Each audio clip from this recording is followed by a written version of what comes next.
지난 시간에 보았듯이 우리가 쉽게 찾아볼 수 있는 화학 로켓은 크게 세 가지 분류로 나뉜다고 했었어요. 지난 시간에는 고체 모터에 대해서 다루었고, 이번 영상은 액체 엔진에 대한 내용을 준비해 봤습니다. 액체 로켓의 특징은 고체 로켓과 반대됩니다.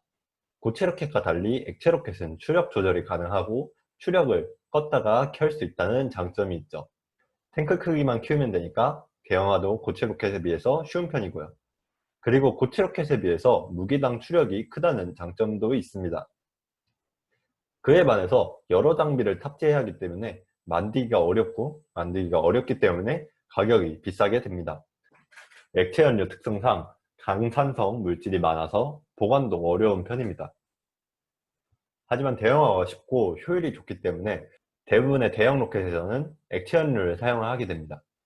마찬가지로 장거리를 이동하게 되는 대륙간 탄도미사일이나 우주왕복선에서도 액체 로켓을 많이 사용하게 됩니다. 액체 로켓은 추진제 종류에 따라서 또 두 가지의 분류로 나눠지게 됩니다. 한 종류의 추진제만 사용하는 단일 추진제와 산화제, 연료를 따로 준비해서 나중에 섞는 이원 추진제가 있습니다.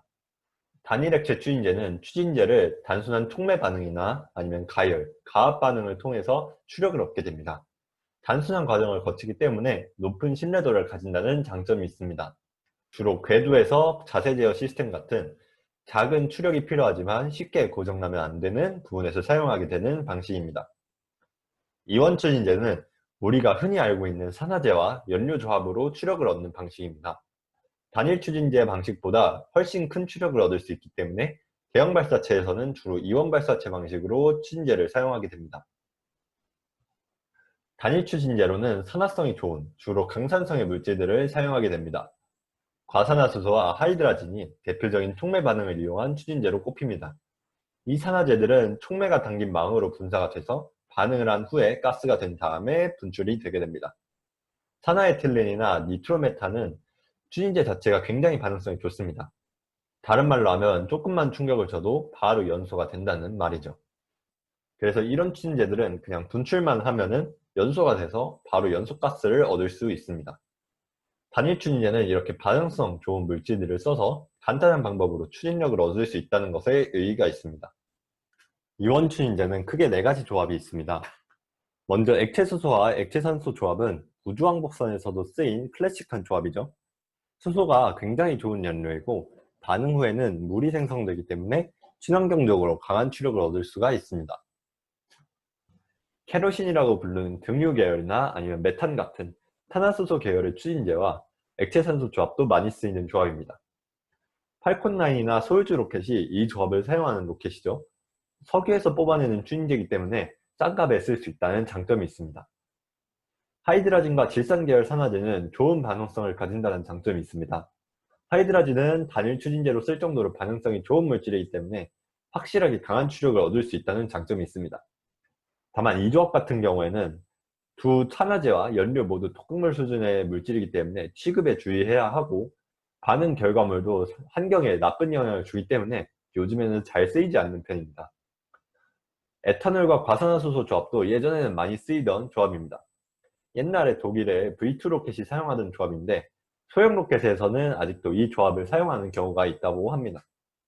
액체 로켓은 고체 로켓과 다르게 연소실로 추진제를 공급을 해줘야 하죠. 그래서 액체 로켓은 공급 계통에 대한 개발이 필수적으로 이루어져야 합니다. 현재 사용되는 공급 방식은 크게 두 가지가 있습니다. 고압가스를 사용하는 가압형과 펌프와 터빈을 사용하는 터보 펌프형이 있죠. 최근에는 전기 모터를 사용을 해서 펌프를 돌리는 방식도 연구가 되고 있다고는 하는데 아직은 연구 단계에 있기 때문에 크게 이런 두 가지 방식으로 나뉜다고 보시면 됩니다. 가압형을 먼저 볼게요. 가압형은 고압의 가스를 이용해서 산화제와 연료를 밀어서 연소실에 공급을 하죠. 그래서 로켓에 시동을 걸면 먼저 고압가스 탱크의 밸브가 열려서 추진제 탱크에 가스를 주입을 하게 됩니다. 그러면 추진제 탱크의 압력이 증가를 하게 되고 파이프를 따라서 연소실로 이동을 하겠죠. 연소실로 이동한 추진제는 연소 반응을 통해서 로켓에 추력을 만들어주게 됩니다. 가압형은 이렇게 간단한 과정을 통해서 추진제를 공급받고 추력을 얻습니다. 간단한 과정만큼 필요한 장비도 간단하기 때문에 싸고 만들기가 쉽습니다. 대신 고압을 견디는 탱크와 파이프를 만들어야 되기 때문에 이럴 때 탱크와 파이프를 단단하게 만들어야겠죠. 그러다 보니까 탱크와 파이프가 두꺼워지게 되고 결국에는 무게가 늘어나게 됩니다. 또한 추진력을 얻으려면 고압가스가 필요한데 고압가스를 계속 쓰다 보면 압력이 점점 떨어지겠죠. 그래서 이런 이유들 때문에 가압형은 대형 로켓을 만드는 데는 적합하지가 않습니다. 주변부를 보시면 이런 밸브를 통해서 가스를 방출해서 탱크 내부의 압력을 조절을 해줘야 할 필요가 있고요. 아래 배출 밸브도 가스 내부의 압력을 조절해주기 위해서 설치를 해놓은 모습입니다. 가압형의 경우에는 추진제를 정상적으로 공급을 받으려면 고압가스 탱크 그리고 추진제 탱크, 연소실 간의 압력 균형을 잘 맞춰줘야 합니다. 그렇기 때문에 이런 장치들을 추가를 해서 압력을 조절해줘야 할 필요가 있죠. 이 과정에서 가스와 추진제 일부를 버려야 할 경우도 있기 때문에 효율도 조금 떨어지는 경우가 생길 수가 있습니다. 터보펌프 방식은 그런 단점들 없이 펌프를 통해서 일정한 양의 추진제를 공급하고 조절해 줄 수 있다는 장점이 있습니다. 가장 먼저 터빈이 회전을 하면서 펌프를 작동시켜야지 이제 추진제가 공급이 되겠죠. 이때 터빈 회전 속도가 굉장히 빠르기 때문에 펌프가 감당할 수 있도록 감속을 해주는 감속기가 필요할 거고요.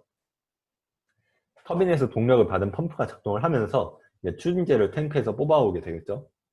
그러면 추출된 추진제는 연소실로 이동을 해서 연소하면서 로켓의 추력을 만들어주게 됩니다. 추출된 추진제의 일부는 터빈 쪽으로 이동을 해서 터빈을 돌리는 역할을 해야 되겠죠. 그래서 가스 발생기를 먼저 거쳐서 연소가 되면서 연소가스가 되는 과정을 먼저 거쳐야 합니다. 가스 발생기의 연소가스는 터빈으로 들어가서 터빈을 돌린 후에 노즐을 통해서 밖으로 배기가 되게 됩니다. 이 배기가스들은 조금이라도 추력을 더 얻기 위해서 주로 아래쪽으로 배기되는 경우가 많아요.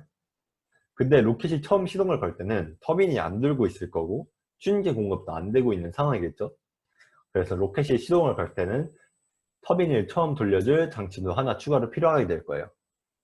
사진에는 나와 있지 않아서 제가 조그맣게 추가를 해봤어요.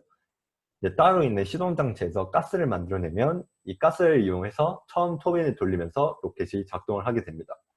이제 시동 장치에서는 아까 말한 이제 단일 추진제로 가스를 만들어내기도 하고 아니면 화약을 이용해서 가스를 만들어내기도 합니다. 그래서 실제 누리호에 쓰이는 75턱급 엔진과 비교를 해보면 아까 말한 시동 장치는 오른쪽 사진에 노란색으로 표시가 되어 있는 걸 볼 수가 있죠. 이제 터빈과 펌프는 축으로 연결되어 있어야지 이제 작동을 하게 되니까 터빈 위에 펌프를 두는 것이 일반적입니다. 터빈을 통해서 추진제가 연소실로 공급이 되게 되고요. 일부는 여기에 있는 가스 발생기로 들어가서 이제 터빈에 가스를 제공하는 역할을 하게 됩니다. 이 영상은 누리호의 75톤급 엔진의 시험 영상인데요. 아까 말한 시퀀스에 따라서 연소가스가 발생을 하게 되고 이제 터빈을 돌린 배기가스는 따로 배기가 되는 걸 볼 수가 있습니다. 연소가스는 노즐을 통해서 이쪽으로 분출해야 되고 터빈을 돌린 배기가스는 이쪽으로 분출이 되는 것을 볼 수가 있습니다. 이번 영상은 여기까지고요. 이제 다음 영상에서 더 좋은 주제로 가지고 오겠습니다. 감사합니다.